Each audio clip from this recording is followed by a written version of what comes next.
अस्सलाम वालेकुम। आज हम बात करने जा रहे हैं कि किस तरह से एक प्राइम नंबर का स्क्वायर रूट फाइंड आउट किया जाए।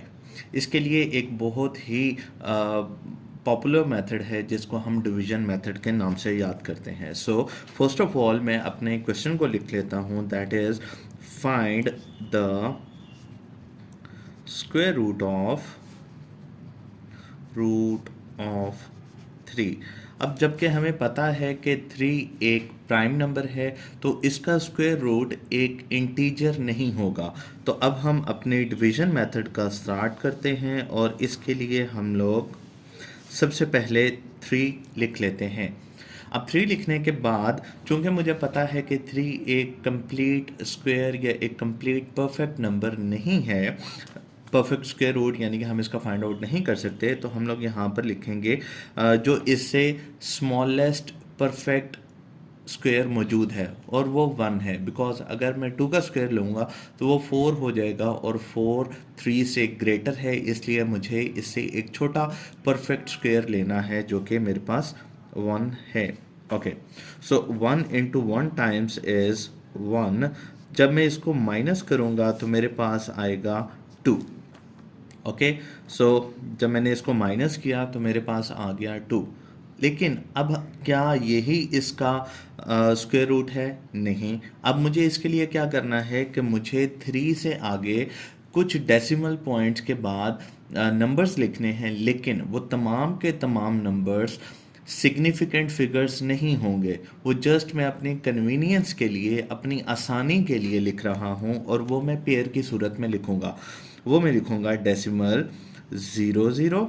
अब ये एक पेयर है इसलिए मैं इसको लाइन कर देता हूँ, इसी तरह से 00 और अगेन लाइन कर दिया मैंने, इसको मैंने पेयर में बना लिया। सो मैं 3 पेयर्स यहाँ पर लेकर आ जाता हूँ। इससे मुझे ये होगा कि एटलीस्ट मैं कम अज़ कम 4 डेसिमल प्लेसेस तक अपने नंबर का जो स्क्वायर रूट है वो फाइंड आउट करने के कैपेबल हो जाऊँगा। तो अब इसके बाद मुझे ऊपर वाला जो एक कंप्लीट पेयर है उसको नीचे लेकर आना है और वो हो जाएगा 00।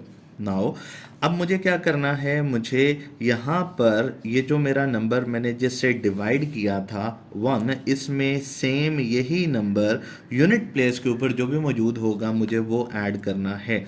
तो 1 और 1 ये दोनों मिलके हो गए 2। अब 2 को 2 को मैं अब टेंस पोजीशन पे रखूँगा और मुझे एक ऐसे नंबर की तलाश है जिसको मैं मल्टीप्लाई करूँ और जिसका यूनिट नंबर सेम हो और मेरे पास आंसर जो है वो 200 से लेस आ जाए। तो मैं यहाँ पर हिट एंड ट्रायल करके कुछ नंबर्स ढूंढने की कोशिश करता हूँ। मिसाल के तौर पर मैं अगर 23 लिखूँ तो 23 के लिए मैंने 3 को यूनिट प्लेस पे लिख दिया, तो मैं 3 से ही मल्टीप्लाई करता हूँ। सो 3 इंटू 3 इज़ 9, 3 इंटू 2 इज़ 6, 69। तो बहुत छोटा नंबर आ गया, इस वजह से मुझे इसका इस्तेमाल नहीं करना। चलें, 2 इंटू बिलफर्स 25 कर लेते हैं, तो 25 5 इंटू 5 इज़ 25। अब 2 कैरी 5 2 इज़ 10 और मेरे पास 1 2 5 आ गया। लेकिन ये नंबर भी मेरे पास बहुत छोटा है, तो मैं यहाँ पर एक और नंबर का तलाश कर लेता हूँ। बिलफर्स्ट ये है जी 27। सो 27 को अगर मैं मल्टीप्लाई करता हूँ, 7 into 7 is 49, 4 got carry, so 7 into 2 is 14 plus 4 is 189। अब ये नंबर मुझे दिखने में यूँ लग रहा है कि जैसे ये 200 के करीब है, लेकिन मैं 28 को मल्टीप्लाई कर लेता हूँ 8 से, ताकि हमारी ये कन्फ्यूजन दूर हो जाए। सो 8 into 8 is 64, 6 got carry, so 8 into 2 is 16 plus 6 is 2। Okay, it is 224। तो ये 224 यानी कि 224 इट इज़ ग्रेटर दैन 200। सो मैं 27 को इस्तेमाल करूँगा। सो यहाँ पर हम लोग 27 लिखते हैं और सेम यही नंबर मैं यहाँ पर ऊपर लिख दूँगा। बट यहाँ पर चूँकि मैंने डेसिमल पॉइंट्स इंट्रोड्यूस कराए थे, इसलिए यहाँ पर भी अब मेरा डेसिमल पॉइंट आएगा। तो यहाँ पर अब मैंने किससे मल्टीप्लाई किया? 7 से मल्टीप्लाई किया। Okay, I got 189। अब मेरे पास बच क्या जाएगा? मेरे पास जो रिमेनिंग चीज़ आएगी वो आएगी 11।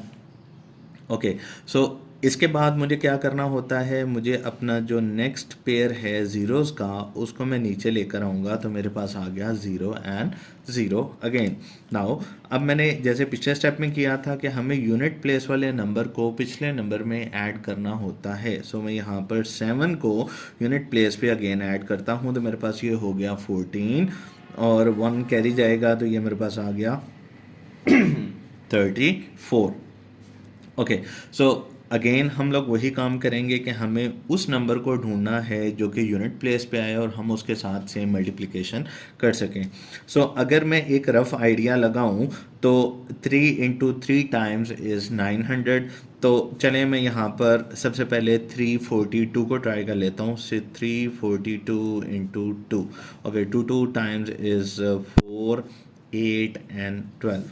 Okay, no, I got wrong, यहाँ पर हमारे पास 6 आएगा। ओके, सो 684, ये तो बहुत छोटा नंबर है। सो हम लोग एक और नंबर ट्राई करते हैं, that is 343 into 3। Okay, 3 is 9, 3 4 is 12, 1 got carry is 9 and 1029। तो ये नंबर बहुत ज़्यादा करीब है, तो मैं यहाँ पर 3 लिखूँगा और सेम यहीं पे मेरे पास 3 आ जाएगा। ओके, सो जब मैंने इसको यहाँ पर लिख लिया तो मेरे पास आ गया जी 102 एंड 9। ओके जी, तो मैं इसको डिवाइड करता हूँ तो मेरे पास आ गया जी 71। यहाँ पर मैं माइनस कर रहा हूँ। ओके, सो 71 यहाँ पे मेरा रिमाइंडर आ चुका है। अब अगेन मुझे वही काम करना है कि जिस नंबर को मेरे यूनिट प्लेस के ऊपर मौजूद है मैंने वही नंबर यहाँ पर ऐड करना है। तो मेरे पास आ जाएगा 3 + 3 इज़ 6 और बाकी दोनों डिजिट्स मेरे एज इट इज़ रहेंगे और वो आ जाएंगे 3 एंड 4। ओके, सो अब मेरा जो नेक्स्ट पेयर है मैं उसको नीचे लेकर आता हूँ, तो ये हो गया 7100। ओके, अब इसको मल्टीप्लाई करके देख लेते हैं हम लोग। लेट से मैं इसको 3 से मल्टीप्लाई करता हूँ तो ये मेरे पास आ जाएगा, इट इज़ 3463। ओके, सो इसको मैं 3 से मल्टीप्लाई करता हूँ, सो 3 times is 9, it's 18, 1 12 and it's 113, 1910389। So it's ये बहुत बड़ा नंबर आ रहा है, तो मुझे कोई छोटा नंबर ढूंढना है। लेट से मैं यहाँ पे कर लेता हूँ 3462 into 2। Okay, 4 12 and 1 got carry और मेरे पास यहाँ पर आ गया 9 और ये आ गया मेरे पास 6 and x. Okay, it's 4 12, 1 got carry, so it is 9 और 3 2 इंटू इज़ 6, सो 6924। सो ये मेरा नंबर जो है करीब तरीन है, तो मैं यहाँ पर अब 2 लिखूँगा। ओके, तो यहाँ पर आ गया मेरे पास 6924। अब मैं इसको माइनस करता हूँ तो मेरे पास जो रिमाइंडर नंबर आएगा मैं उसको यहाँ पर लिख लेता हूँ और ये मेरे पास आएंगे 30 70 and 76। Okay, it is 7 and 6। Okay, I hope I am, yes, it's exactly 76। Now अगर मैं इस डिवीजन को और आगे कंटिन्यू करना चाहूँ तो यहाँ पर अब मेरा नंबर आ रहा है 2।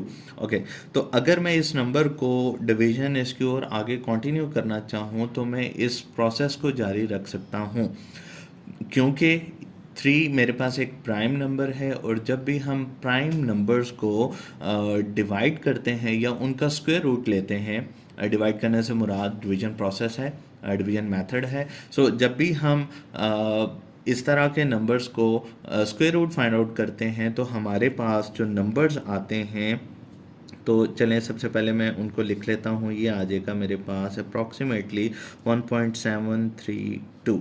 ओके, तो अगर मैं इसको अप टू 2 डेसिमल प्लेसेस तक लिखना चाहूँ तो ये मेरे पास आ जाएगा 1.73, बिकॉज जो थर्ड प्लेस के ऊपर नंबर है वो लेस दैन 5 है, तो ये अप टू 2 डेसिमल प्लेसेस तक मेरे पास करेक्ट नंबर आ गया, डेसिमल प्लेसेस। ओके, अब दोबारा से मैं बता देता हूँ कि जो हमारे प्राइम नंबर्स जब भी स्क्वायर रूट के अंदर आते हैं तो इनकी एक प्रॉपर्टी होती है और वो ये होती है कि ये नॉन टर्मिनेटिंग नंबर्स होते हैं।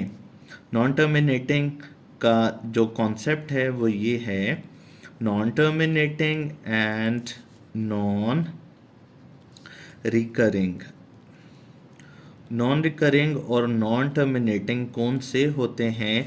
ऐसे तमाम नंबर्स जिनको जब हम लोग स्क्वायर रूट लेते हैं और उनकी डिवीज़न किसी भी पॉइंट के ऊपर स्टॉप नहीं होती, यानी कि वो टर्मिनेट नहीं होती, वो तमाम के तमाम नंबर्स नॉन टर्मिनेटिंग होते हैं। और नॉन रिकरिंग, नॉन रिकरिंग से मुराद ये है कि जब हम डिवाइड कर रहे हैं तो हमारे पास कोई भी नंबर रिपीट नहीं हो रहा या पेयर ऑफ नंबर्स रिपीट नहीं हो रहे। तो जब भी हम इस तरह की कोई सा भी नंबर डिवाइड करते हैं तो वो हमारे पास नॉन टर्मिनेटिंग नॉन रिकरिंग आते हैं, ठीक है। तो हम उनको कुछ खास डेसिमल प्लेसेस तक लिख लेते हैं, हम उनकी डिवीज़न को बहुत ज़्यादा स्टेप्स तक लेकर नहीं जाते। तो approximately √3 equals to 1.73 up to 2 decimal places. Thank you so much, आपने मेरी इस वीडियो को देखा।